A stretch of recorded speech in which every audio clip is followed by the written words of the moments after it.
Ainda continuando acerca da pessoa bendita e excelsa do Espírito Santo, olha só aqui o que está escrito em Romanos capítulo 8, do verso de número 26, para aqueles que são adeptos do unicismo, que não acreditam na doutrina, no estudo da Trindade, não creem que o Espírito Santo é uma pessoa, não uma força elétrica, nem cósmica, nem uma imantação, não. Olha só, Romanos capítulo 8, do verso 26. E da mesma maneira também o Espírito Santo ajuda as nossas fraquezas, porque não sabemos o que havemos de pedir como convém,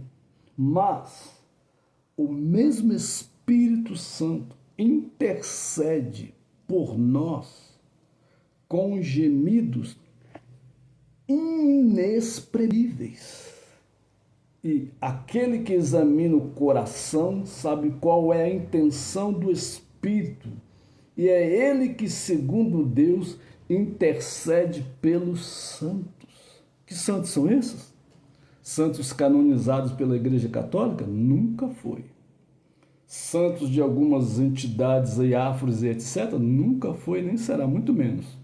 Mas esses santos aqui, que o apóstolo Paulo está falando na sua primeira carta à igreja de Roma, porque a igreja não nasceu em Roma, a igreja nasceu em Jerusalém no dia de Atos dos Apóstolos, capítulo 2, no dia de Pentecoste. Foi ali o nascimento da igreja sendo selada com o Espírito Santo. Por favor, gente, vamos conhecer a história da eclesiologia. O que é isso, pregador? Eclesiologia é o estudo da igreja. Por favor. Então está bem claro aqui. Pode uma força, uma energia, uma imantação cósmica falar, gemer, chorar, gritar? Uma energia. Você liga o interruptor da sua casa, a energia passa, não é verdade? E entra pelos fios e começa a fazer suas conexões, igual eu e você estamos aqui agora conectados, por causa da energia elétrica. Mas a energia elétrica está falando alguma coisa? Mas aqui, a terceira pessoa da Trindade, Paulo fala que ele intercede por nós com gemidos inexprimíveis. Você sabe o que quer dizer isso? Você não sabe. Você não sabe de nada. Você é massa de manobra política e eclesiástica desse sistema mentiroso religioso, de qualquer irmandade desse mundo. Quando Paulo fala que ele geme por nós com gemidos inexprimíveis, sabe o que quer dizer isso? É quando eu e você não temos mais força, não temos mais lágrimas, por causa das lutas, das provações, das tentações, das intempéries deste mundo tenebroso, quando você está ali no seu ser interior, pensando que acabou tudo, não é verdade? O Espírito Santo vem sobre você, entra dentro do teu corpo. Olha que coisa sobrenatural. Você nem percebe. Você nem sente, porque ele é o Espírito.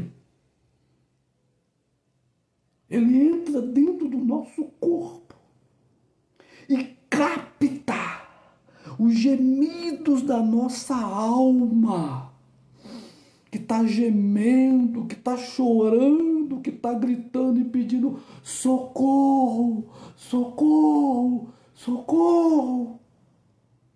Mas não sai a palavra, não é verdade?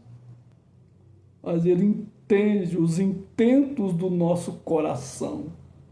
Por isso que o nome dele é Espírito Santo. Ele é o Espírito Santo. Ele nos ama incondicionalmente. E abaixo de todos os pecados, menos a blasfêmia contra ele, são perdoados por causa de quê? Do sangue de Jesus derramado na cruz. Mas Jesus falou: eu vou para o Pai e enviarei o Consolador, e ele estará convosco todos os dias, até a consumação dos séculos. Que coisa linda, gente. Agora, se você ficar acreditando nesses hereges aí, que estão blasfemando contra a pessoa bendita, eterna, gloriosa e maravilhosa do Espírito Santo, só lamento. Porque está bem claro aqui no texto, nesse contexto. Não precisamos nem fazer uma exegética nem uma hermenêutica, porque aqui está bem claro nessa interpretação do apóstolo Paulo. O Espírito intercede por nós. Nós, no plural. O mundo inteiro, ele intercede pelo mundo inteiro. Até pelo mais ateu dos atoas. Ele intercede, ele olha lá e fala: meu Pai, e um mortal desse dizendo que eu sou uma força elétrica, uma força magnética, uma imantação cósmica, tá bom, eu vou lá socorrer essa alma penada. Espírito Santo, ele nos ama incondicionalmente. Já pensou? Quando o Espírito Santo desceu sobre Jesus em forma de pomba, você sabe por quê? Você não sabe. Não sabe. Porque a pomba simboliza paz. Jesus é o príncipe da paz. Lembra? De Isaías capítulo 6, verso 9. E o seu nome será maravilhoso, conselheiro, Deus forte, Pai da eternidade, Príncipe da paz. 5 atributos de nosso Senhor e Salvador Jesus Cristo. Agora, se no dia do batismo de Jesus ele viesse em forma de leão, meu amado, sai de baixo.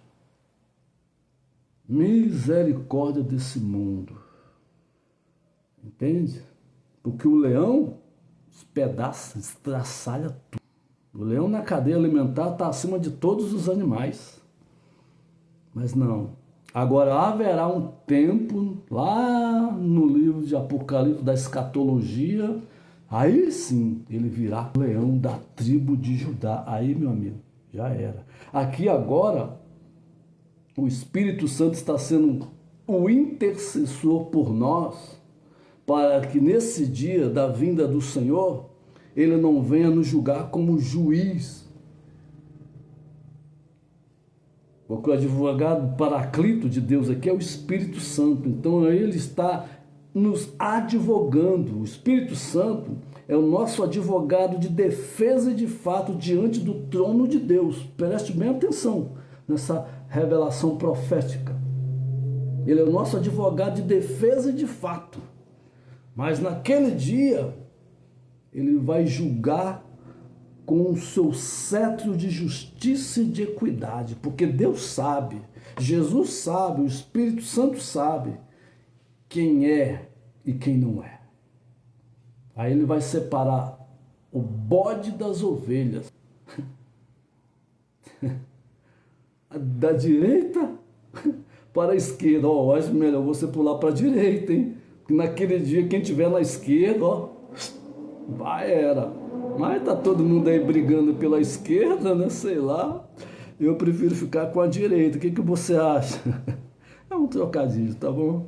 Mas a verdade é essa, gente. O Espírito Santo intercede por nós. E quando você começa a ler o Novo Testamento na Bíblia, o Espírito Santo começa a te revelar verdades ocultas que você nunca leu, que você nunca ouviu em púlpito, em igreja, em lugar nenhum que se fala de religião. Então é o Espírito Santo que convence o homem do pecado, da justiça e do